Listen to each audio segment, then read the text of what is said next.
আসসালামু আলাইকুম সবাইকে। দেশ এবং দেশের বাহিরে আপনারা যারা আছেন সবাইকে মাহে রমজানের শুভেচ্ছা।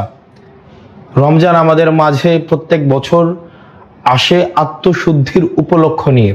আমাদের যেই জড়া কুরিপু, পরহিংসা, পরশ্রী কাতরতা, রাগ, ক্ষোভ সব কিছুর ঊর্ধ্বে উঠে আমরা যেন আমাদের ইফতার, আমাদের সাওম, আমাদের তারাবি এই প্রত্যেকটি উপলক্ষের মধ্য দিয়ে আমরা যেন আত্মশুদ্ধির উপলক্ষ খুঁজে নিতে পারি। আল্লাহ আমাদের সেই তৌফিক দান করুক এবং সবাই যেন আমরা এই পরিশুদ্ধির মধ্য দিয়ে আমরা যেতে পারি এবং আমরা তাকওয়া অর্জন করতে পারি। এই রমজানে প্রত্যেক বছর দেখা যায় কিছু অসাধু ব্যবসায়ী সিন্ডিকেট প্রতি বছর এই রমজানের উপলক্ষে তারা দ্রব্যমূল্যকে পুঁজি করে, দ্রব্যমূল্যকে এক রকমের সিন্ডিকেট করে আমাদের সাধ্যের বাইরে নিয়ে যায়।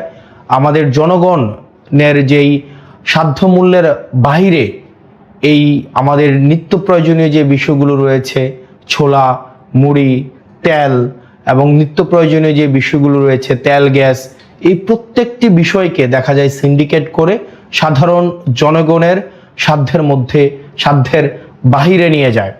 আমরা সরকারের কাছে আহ্বান থাকবে যেন এই সিন্ডিকেট, মাফিয়া, লুটেরা এবং চাঁদাবাজদের বিরুদ্ধে বিগত সময়ের মতো অন্তর্বর্তীকালীন সরকার গত বছর রোজায় যে ধরনের কঠোর ব্যবস্থা নিয়েছে এবং এই নিত্য প্রয়োজনীয় বিষয়গুলো যেভাবে মানুষের সাধ্যের মধ্যে ছিল, এই বছর যেন সাধ্যের মধ্যে থাকে সে বিষয়ে যথাযথ ব্যবস্থা নেবে। একই সাথে এই রমজানে আমাদের দেখা যায় প্রত্যেক বছর বিদ্যুতের যেই ঘাটতিটা ঘটে সেটা আমরা গত বছর দেখতে পাইনি। আমরা প্রত্যাশা থাকবে প্রত্যেকটা মুসলিম যেন এই রমজানে তার ইবাদত ভালোভাবে করতে পারে, নির্বিঘ্নে করতে পারে। এই জন্য নিরবিচ্ছিন্ন বিদ্যুৎ সরবরাহ যেন ধর্মীয় প্রতিষ্ঠানগুলো এবং বাড়িতে নিরবিচ্ছিন্ন বিদ্যুতের যেন ব্যবস্থাটি সুনিশ্চিত হয় সে বিষয়ে যথাযথ ব্যবস্থা নেবে।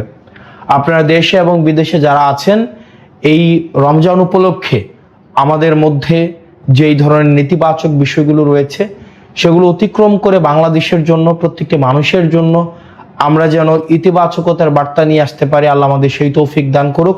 সবাই ভালো থাকেন, সুস্থ থাকেন। রমজান আমাদের মধ্যে রহমত এবং বরকত নিয়ে আসুক। আসসালামু আলাইকুম ওয়া রাহমাতুল্লাহি ওয়া বারাকাতুহু।